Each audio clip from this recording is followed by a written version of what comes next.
जब हिम मैं हूं अशोक दास। आप पिछले साल को याद करिए, इस वक्त देश में कैसा माहौल था। प्रधानमंत्री नरेंद्र मोदी लगातार टीवी पे आ रहे थे और लोगों को यह बता रहे थे कि कोरोना से निपटना कैसे है।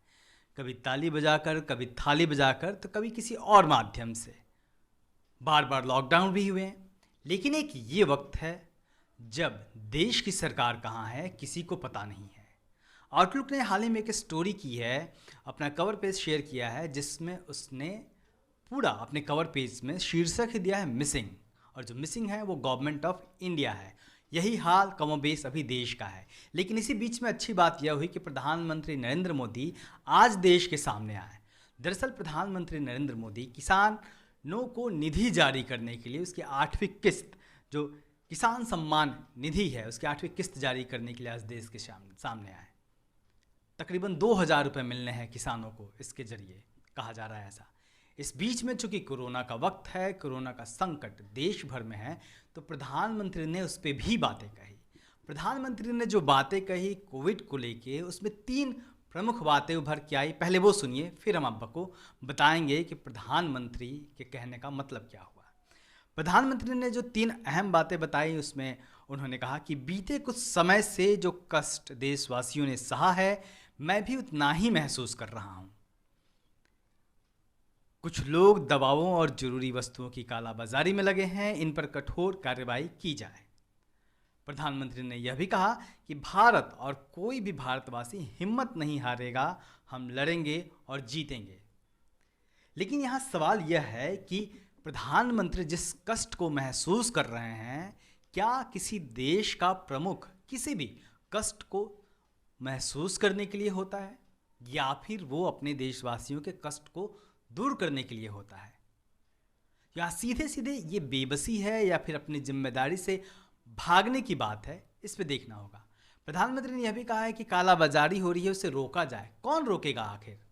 तमाम प्रदेशों में भारतीय जनता पार्टी की सरकार है, देश में केंद्र में भारतीय जनता पार्टी की सरकार है। गुजरात से खबर आई कि तमाम लोग जो इंजेक्शन है जो दिया जा रहा है आजकल, नकली दवाइयाँ बना के बेच रहे थे और पुलिस के, प्रशासन के, सरकार के नाक के नीचे से सैकड़ों हजारों डोजेस बेच दिए गए। जिन लोगों को भी वो इंजेक्शन लगा होगा और जिनको आस होगी कि वो उसके जरिए अपने जीवन को बेहतर कर पाएंगे, उनकी ज़िंदगी बच जाएगी, उनका हाल क्या हुआ? ये सब चीज़ें एक दिन में होती नहीं हैं। फिर भी तमाम देश में इस तरीके की बातें हो रही हैं, कालाबाजारी की बात सामने आ रही है, तो आखिर सरकार इसको रोक क्यों नहीं रही है? रोकेगा कौन? यह उस वक्त है जब देश में हर रोज़ तकरीबन 4 लाख केसेस सामने आ रहे हैं, 4,000 से ज़्यादा मौतें दर्ज की जा रही है, जो रिकॉर्ड है। इसके अलावे जो रिकॉर्ड नहीं है तमाम मामले, उनको अगर उन आंकड़ों को अगर जोड़ा जाए तो ये आंकड़े कहाँ तक पहुँचेंगे, आप खुद देखिए।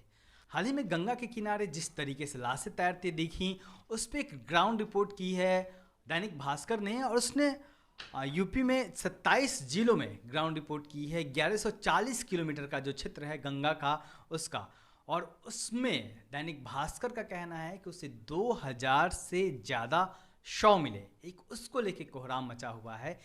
उत्तर प्रदेश के और देश के कई राज्यों में तमाम गांवों में एक एक गांव से दर्जन भर से ज़्यादा लोगों की मौत की खबर आ रही है, एक एक हफ्ते में, 15-15 दिन के बीच में। रायबरेली के सुल्तानपुर खेड़ा गांव से खबर है कि वहां पे पिछले 1 महीने में 17 लोग कोविड की भेंट चढ़ गए। देश में अभी आंकड़े देखे जाएं तो जो आरोग्य सेतु ऐप है उसके मुताबिक 37,04,893 लोग वर्तमान में कोरोना संक्रमित हैं देश में। मौतों का जो आंकड़ा है, जो सरकारी ऐप बता रहा है, जो सरकार बता रही है, वो 2,62,317 है। इसके बाद भी जब तमाम सरकारी एजेंसियां, तमाम स्वास्थ्य संगठन यह मांग कर रहे हैं कि देश में संपूर्ण लॉकडाउन लगाया जाना चाहिए, कोविड का जो वैक्सीन है उसको जल्दी से जल्दी तमाम लोगों को, देशवासियों को दी जानी चाहिए, इस वक्त में सरकार कर क्या रही है? अभी जो कोविड के जो पहले और दूसरे डोज के बीच का समय था, सरकार ने उसको भी बढ़ा दिया है। जो सरकार ने कहा था कि 18 से 40 साल तक की उम्र के लोगों को वैक्सीन दी जाएगी, वो उपलब्ध नहीं है। तमाम लोग रजिस्ट्रेशन करके इंतज़ार कर रहे हैं कि कब उनकी बारी आएगी, और उनकी बारी कब आएगी किसी को पता नहीं है। ऐसे में जब देश का प्रधानमंत्री सामने आकर यह कहता है कि मैं आपके दर्द को महसूस कर रहा हूं, इससे ज़्यादा निराशाजनक बात और कोई हो नहीं सकती। देश की सत्ता, देश की सरकार देशवासियों की अपनी रियाया के कष्ट को दूर करने के लिए होती है, महसूस करने से कुछ होता नहीं है। अब देखते रहिए दलित स्तर। जय भीम।